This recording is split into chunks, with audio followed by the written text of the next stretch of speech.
దేవి శరన్నవరాత్రి ఉత్సవాలకు బాసర్లోని సరస్వతి క్షేత్రం ముస్తాబైంది. అమ్మవారి సన్నిధిలో రేపటి నుంచి అంగరంగ వైభవంగా వేడుకలు ప్రారంభం కానున్నాయి.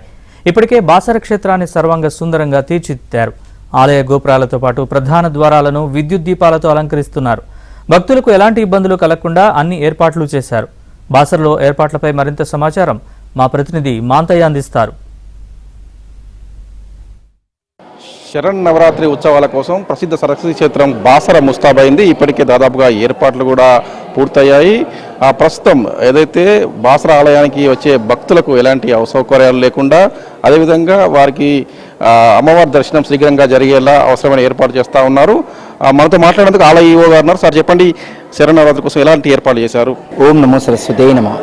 రేపు 3వ తేదీ నుండి 12వ తేదీ వరకు అమ్మవారి దేవి శరన్నవరాత్రులు జరుగుతున్నాయి.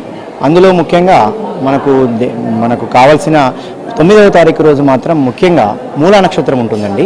ఆ రోజు భక్తులు అధిక సంఖ్యలో వస్తారు. అంటే గత సంవత్సరం కంటే ఈ సంవత్సరం కొంచెం అధికంగా ఉంటుందని ఒక 50,000 వరకు జనం వస్తారనే ఉద్దేశం మాకు ఉంది. దాంతో తగు ఏర్పాట్లు చేయడం జరిగింది. గత సంవత్సరం కంటే కూడా ఈ సంవత్సరము మనం క్యూ లైన్లు కూడా కొంచెం టాయిలెట్స్ ఉన్న ప్రాంతం నుంచి క్యూ లైన్స్ ఆ విధంగా తీసుకోవడం జరిగింది. అంటే 150 రూపాయల అక్షరాభ్యాస మంటపం ఉంటుంది మా దగ్గర. దానికి ఆ దారి నుండి వాళ్ళకు టాయిలెట్స్కి ఎలాంటి ఇబ్బంది కలగకుండా చూసుకోవడానికి అది ఏర్పాటు చేశామండి. అది కాకుండా అక్షరాభ్యాసానికి కూడా 3 మంటపాలు, 1000 రూపాయల అక్షరాభ్యాసానికి 3 మంటపాలు ఏర్పాటు చేశాం. విఐపి పాసులు కూడా రద్దు చేయడం జరిగింది. అంటే వాళ్ళకి ఎలాంటి ఇబ్బంది జరగకుండా విఐపి పాసులు కూడా రద్దు చేయడం జరిగింది. ప్రత్యేకంగా అర్చకులను కూడా ఒక 6గురిని ప్రత్యేకంగా అర్చకులను కూడా ఏర్పాటు చేయడం జరిగింది. ఇంకోటి క్యూ లైన్లలో ఇబ్బంది జరుగుతుందనే ఉద్దేశంతో మనకు బెంచెస్ కూడా కొత్తగా వేరే స్కూల్ వాళ్ళని అడిగాం. వాళ్ళు బెంచెస్ ఇస్తున్నారు. ఆ బెంచెస్ని కూడా మధ్యన వేస్తామన్నట్టు, అంటే కూర్చోవడానికి ఈజీ. దాని పక్కకే అంటే క్యూ లైన్ల పక్కకే పాలు ఇచ్చే వాళ్లకు అంటే కొంచెం అవుతుందని ఆడవాళ్లకు వాటికి సపరేట్గా క్యాబిన్స్ ఏర్పాటు చేయడం జరిగింది. అది కాకుండా మనకు పాలు, తర్వాత అట్టిపళ్ళు, పాలు కూడా కొంతమంది భక్తులు ఇస్తున్నారు. అది కాకుండా మేము కూడా దేవాలయం నుంచి కూడా పెడుతున్నాం.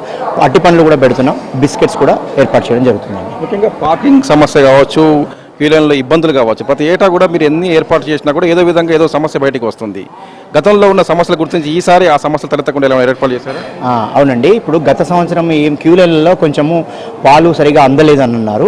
వాటి కోసం ఇప్పుడు ఏం చేస్తున్నామంటే ఆ క్యూ లైన్ల దగ్గరే పాలు, అంటే పోయినసారి ఒకటే సెంటర్లో పెట్టాం. అలా కాకుండా ఒక 2-3 సెంటర్లలో పాలు పెడుతున్నాం. అక్కడ వాళ్ళకి ఇబ్బంది ఉండదు. తర్వాత బెంచెస్ లేకపోవడం వలన వాళ్ళకి కొంచెం కష్టమైంది. అంటే ఎక్కువ 2 o'clock నుంచే ముఖ్యంగా మాకు మీరందరూ తెలుసుకోవాల్సింది ఏంటంటే 9వ తారీఖు నాడు 2 గంటలకు తెల్లవారుజామున 2 గంటల నుండే మనకు అక్షరాభ్యాసాలు స్టార్ట్ అవుతాయి. అంటే మీకు నెక్స్ట్ డే 6 గంటల వరకు, సాయంకాలం 6 గంటల వరకు కూడా అక్షరాభ్యాసాలు జరుగుతాయి. ఎవరు తొందరపడి తోసుకోవాల్సిన అవసరం లేకుండా మంచిగా ఎలాంటి ఇబ్బంది కలగకుండా ఉండడానికి పోయిన సంవత్సరం కంటే ఈ సంవత్సరం మేము ఏర్పాటు చేయడం జరిగింది. తర్వాత రాజగోపురం ముందు అక్కడ వాళ్ళు కూర్చోవడానికి కూడా ఒక మ్యాట్స్ వేయించేసి అక్కడ కూర్చోవడానికి కూడా ఏర్పాటు చేయడం జరుగుతుంది.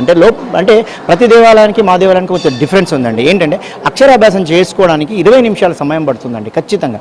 అక్షరాభ్యాసం చేసుకొని బయటకు వచ్చిన తర్వాత మళ్ళీ క్యూ లైన్లో ఉండి దర్శనం చేసుకోవాలి. అంటే మిగతా దేవాలయాలు ఉంటుందంటే డైరెక్ట్ దర్శనం చేసుకొని వెళ్ళిపోతారు.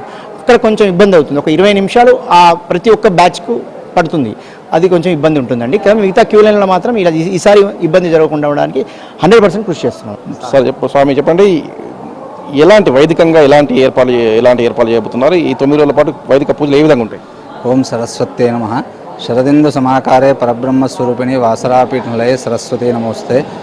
ఆశ్వజ శుద్ధ పాడ్యమి నుంచి విజయదశమి వరకు అనగా దసరా వరకు ఈ జ్ఞానసరస్వతి దేవాలయంలో శరన్నవరాత్రి ఉత్సవంలో అత్యంత వైభవంగా జరుగుతాయి. అందులో భాగంగానే మొదటి రోజున అమ్మవారికి మహా అభిషేకంతో విశేషమైనటువంటి ద్రవ్యాలతో కూడుకొని మహాభిషేకం నిర్వహిస్తారు. ఆ అభిషేకంతో ఈ ఉత్సవం ప్రారంభమవుతుంది. తదనంతరం 9 గంటల ఆ ప్రాంతంలో అమ్మవారికి మహాసంకల్పంతో పాటు విశేషంగా గణపతి పూజ, పుణ్యాహవాచనం, అంకురార్పణ మొదటి రోజు కార్యక్రమాలు జరుగుతాయి. ఈ నవరాత్రి ఉత్సవంలో ముఖ్యంగా ప్రతినిత్యం అమ్మవారికి విశేషమైనటువంటి మహాపూజ నిర్వహిస్తారు. 64 ఉపచారంతో కూడుకున్నటువంటి ఈ ఉపచారాన్ని ఉదయం మరియు సాయంత్రం మా వైదిక బృందం అందరూ నిర్వహిస్తారు.